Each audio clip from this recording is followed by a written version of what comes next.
ரெண்டா கட் பண்ணணும் இல்லைங்களா? அந்த மாதிரி எஸ்எம்சி அப்படின்ற ஒரு விஷயம் இருக்குன்னா அதை ரெண்டா கட் பண்றோம். கட் பண்ணும்போது ஒன்று வந்து நிலைக்குழு அப்படின்ற ஒரு விஷயம், இன்னொன்று நியமன குழு அப்படின்ற ஒரு விஷயம். நிலைக்குழு அப்படின்றது ஸ்டாண்டர்ட் கமிட்டின்னு சொல்லுவாங்க. ஸ்டாண்டர்ட் அப்படின்னா அது மாறுதல் எதுவுமே இல்லாம அதே நிலையில இருக்கக்கூடிய ஒரு விஷயம். நியமனம் அப்படின்றது ஆண்டுக்கு ஆண்டு மாறக்கூடிய விஷயம். இப்போ நம்ம கவர்மெண்ட் எடுத்துக்கிட்டோம் அப்படின்னா அரசு, அரசாங்கம் அப்படின்றது. அரசு அப்படின்றது ஸ்டேபிளா இருக்கக்கூடிய ஒரு நிலையை கொண்டது. அரசாங்கம் அப்படின்றது 5 வருஷத்துக்கு ஒரு முறை மாறக்கூடியது. அதே மாதிரிதான் எஸ்எம்சிலையும் நிலைக்குழு அப்படின்ற ஒரு குழு இருக்கு, நியமன குழு ஒரு குழு இருக்கு. நிலைக்குழு அப்படின்றவங்க அந்த பொறுப்புல யார் இருக்காங்களோ அந்த பணியை வந்து மேற்கொள்வாங்க. நிலைக்குழு 5 உறுப்பினர்கள் இருக்காங்க. ஒண்ணு பள்ளியினுடைய தலைமை ஆசிரியர். ஏன்னா பள்ளியினுடைய நிர்வாகத்தை மெயின்டைன் பண்ணக்கூடிய பொறுப்பு பார்த்தீங்கன்னா தலைமை ஆசிரியர் இருக்கு. அதனால தலைமை ஆசிரியர் அதுல உறுப்பினராக இருக்காங்க நிலைக்குழுல. அடுத்து ஆசிரியர்கள். ஆசிரியர்களுடைய பிரதிநிதிகள் வந்து ஒரு ஆசிரியர் பிரதிநிதி இருக்காங்க, 2 உள்ளாட்சி பிரதிநிதிகள், ஒரு கல்வியாளர். இது ஒரு 5 உறுப்பினர்கள் வந்து எஸ்எம்சில நிலைக்குழு உறுப்பினர்களா இருக்காங்க. நியமன குழு உறுப்பினர்களா ஒரு 18 பெற்றோர் உறுப்பினர்கள் இருக்காங்க. 18 பிளஸ் ஒரு 5 சேர்த்து எவ்வளவு வருது? 23. நான் எஸ்எம்சில எத்தனை உறுப்பினர்கள் இருக்கு? ஒரு சென்சார் யாரு? இல்ல நீங்களா ஒருங்கிணைப்பாளர் உள்ளாட்சி தலைமையாசிரியர் வந்துட்டாரு, ஆசிரியர் வந்துட்டாங்க, உள்ளாட்சி பிரதிநிதி வந்துட்டாங்க, கல்வியாளர் வந்துட்டாங்க, உறுப்பினர் வந்துட்டாங்க, முதல்வர் வந்துட்டாங்க. எல்லா ஸ்கூலுக்குமே முதல்வராக போக முடியாது. நீ 18 உறுப்பினர்கள் வந்துருக்கீங்க, பெற்றோர் உறுப்பினர்கள்.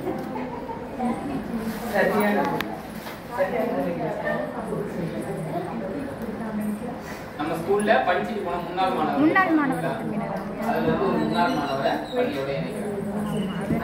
ஆசிரியர் இருக்காங்க, தலைமையாசிரியர் இருக்காங்க, உள்ளாட்சி பிரதிநிதி இருக்காங்க, ஒரு கல்வியாளர் இருக்காரு. அதோட பெற்றோர்களுடைய பிரதிநிதித்துவத்தில் பெற்றோர் உறுப்பினர்கள் ஒரு 15 உறுப்பினர்கள் இருக்காங்க, ஒரு முன்னாள் மாணவர் இருக்காங்க. இவங்க எல்லாரும் எதுக்காக இருக்காங்க அப்படின்னா ஸ்கூலுக்கு தேவையான விஷயங்களை ஐடென்டிஃபை பண்ணி அதை தீர்மானமா பதிவு பண்ணி அதை செயலியில பதிவு பண்ண போறாங்க. இந்த செயலியில பதிவு பண்ணக்கூடிய விஷயங்களுக்கு கவர்மெண்ட்ல இருந்து என்ன சப்போர்ட் கிடைக்குது அப்படின்றத அடுத்ததா போகலாம். இப்ப 2 குழு இருக்குன்னு சொன்னோம் இல்லைங்களா? முதலாவது குழு ஸ்டாண்டர்ட் கமிட்டி, நிலைக்குழு. நிலைக்குழுல அந்த பொறுப்புல யார் இருக்காங்களோ அதை வந்து அவங்க ரெகுலரா அந்த வேலையை செய்யக்கூடிய நபர்களா இருப்பாங்க. இப்போ எடுத்துக்காட்டுக்கு நம்ம பள்ளியில தலைமை ஆசிரியர் 4 இருக்காங்க. இப்போ அவங்க பணி ஓய்வு பெறாங்க இல்ல பணி மாறுதல்ல போறாங்க அப்படின்னா இந்த பள்ளிக்கு எந்த தலைமை ஆசிரியர் வந்து நியமனம் பண்றாங்களோ அவங்க அந்த தலைமை ஆசிரியர் பொறுப்பை மேற்கொண்டு செய்வாங்க. அதே மாதிரி உள்ளாட்சி பிரதிநிதிகள். இப்போ ஒரு 5 ஆண்டுக்கு ஒரு உள்ளாட்சி பிரதிநிதிகள் இருக்காங்க அப்படின்னா அடுத்த 5 ஆண்டுல வேற ஒரு நபர் வராங்க அப்படின்னா அவங்க அந்த உள்ளாட்சி பிரதிநிதி என்ற பொறுப்புல அவங்களுடைய பணியை செய்ய போறாங்க. ஆனா பெற்றோர் உறுப்பினர்கள் எப்படி மாறுறாங்க? கிளாஸ் மாறுறாங்க, 2 வருஷத்துக்கு ஒரு வாட்டி மாத்துறாங்க. ஸ்கூல் விட்டு வெளியே போறவங்க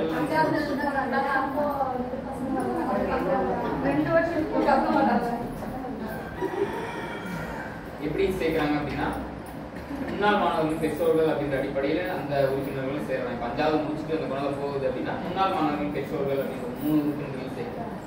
நம்ம 2022 மறுகட்டமைப்பு பண்ணும்போது 20 பேர் கொண்ட குழுவாக தான் இருந்தோம். 15 பெற்றோர் உறுப்பினர்கள் இருந்தாங்க, 5 நிலைக்குழு உறுப்பினர்கள் இருந்தாங்க.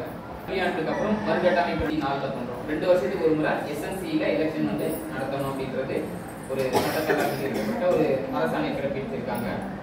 வந்து 144 நம்ம தடை உத்தரவு பிறப்பிக்கிறதுக்கு ஒரு நம்பர் சொல்லுவோம்ல 144, அதை வந்து நினைவில் வச்சுக்கலாம். 144 அரசாணை அதோட அடிப்படையில தான் 2 வருஷத்துக்கு ஒரு முறை எஸ்என்சி மறுகட்டமைப்பு பண்ணணும். இப்போ 5 வருஷத்துக்கு ஒரு முறை எப்படி நம்ம எலெக்ஷன் வச்சு நமக்கான ஒரு மக்கள் பிரதிநிதி தேர்ந்தெடுக்கணும், அந்த மாதிரி பள்ளி மேலாண்மை குழு இருக்கக்கூடிய உறுப்பினர்களை நம்ம தேர்ந்தெடுக்கிறது தேர்தல் மூலயமா தான் தேர்ந்தெடுக்கணும். அந்த தேர்தலை கட்டாயம் 2 வருஷத்துக்கு ஒரு முறை நடத்தி ஆகணும் என்ற அரசாணை 144. 20 பேர் கொண்ட குழுவா இருந்த எஸ்எம்சி 24 பேர் கொண்ட குழுவா மாறுறதுக்கு ஒரு அரசாணையை வந்து பிறப்பிக்கிறாங்க. அரசாணை எண் 39. அதோட அடிப்படையில தான் நம்ம பள்ளியில படிச்சுட்டு போன முன்னாள் மாணவர்களை பள்ளிகளோட வளர்ச்சிகளை இணைக்கலாம். எடுத்துக்காட்டு நம்ம ஸ்கூல்ல ஒரு ஸ்டூடெண்ட் படிச்சிருக்கலாம், இந்த ஸ்டூடெண்ட் இப்போ ஒரு நல்ல நிலையில வேலையில இருக்கலாம், இல்ல வேற ஒரு கண்ட்ரியில இருக்கலாம்.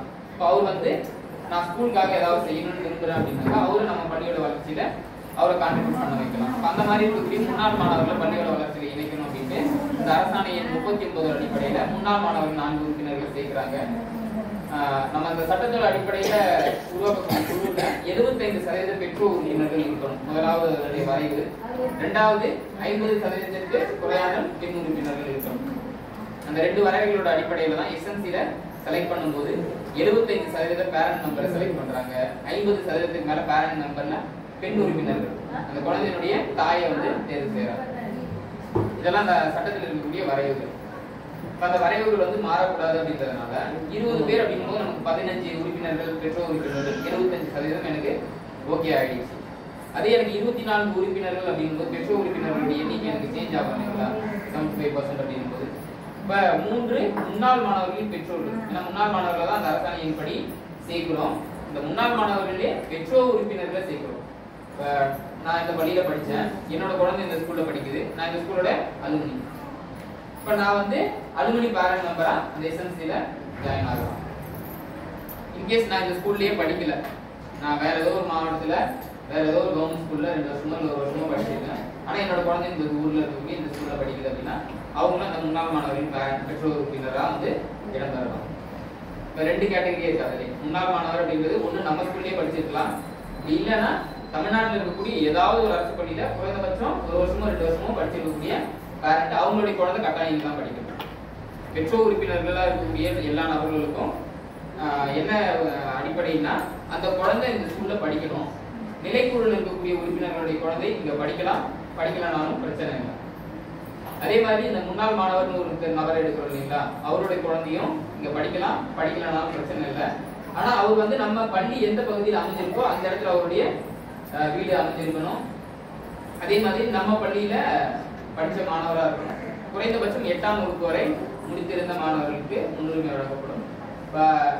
அதையும் தாண்டி நம்ம ஒரு டிகிரி படிச்ச ஸ்டூடெண்ட் இருக்காங்க, ஒரு பிஜி முடிச்சவங்க இருக்காங்க, ஒரு டாக்டரேட் முடிச்சவங்க இருக்காங்க, நம்ம ஸ்கூலோட அலுமினி அப்படின்னும் போது அவங்கள இன்வால்வா இருக்காங்களோ அவங்கள நம்ம அலுமினியா போட்டுக்கலாம். குறைந்தபட்சம் 8ஆம் வகுப்பு வரை படிச்சிருக்கணும். அதிகபட்சம் அவங்க என்ன வேணா குவாலிஃபிகேஷன்ல இருக்கலாம், அந்த அலுமினியா செலக்ட் பண்ணுறோம். 5 நிலைக்குழு உறுப்பினர்கள், 18 பெற்றோர் உறுப்பினர்கள், மொத்தம் 23 உறுப்பினர்கள் வந்துட்டாங்க. ஒரு முன்னாள் மாணவர் வந்து நம்ம தெரிவு செய்யறோம். 24 உறுப்பினர்கள். இந்த 24 உறுப்பினர்கள் தான் வந்து எஸ்என்சி உறுப்பினர்கள் விவரம். 10 ஸ்லைடு தான். ரெண்டாவது எஸ்என்சியோட நோக்கம். இந்த 24 உறுப்பினர்கள் நம்ம வந்து எலெக்ஷன் வச்சு தேர்வு செஞ்சுக்கோம். தேர்வு பண்ணதுக்கு அப்புறம் அவங்களுடைய வேலை என்ன? கவுன்சிலர் வந்து நம்ம தேர்ந்தெடுத்துட்டோம். இந்த கவுன்சிலருடைய முக்கியமான ரோல் என்ன?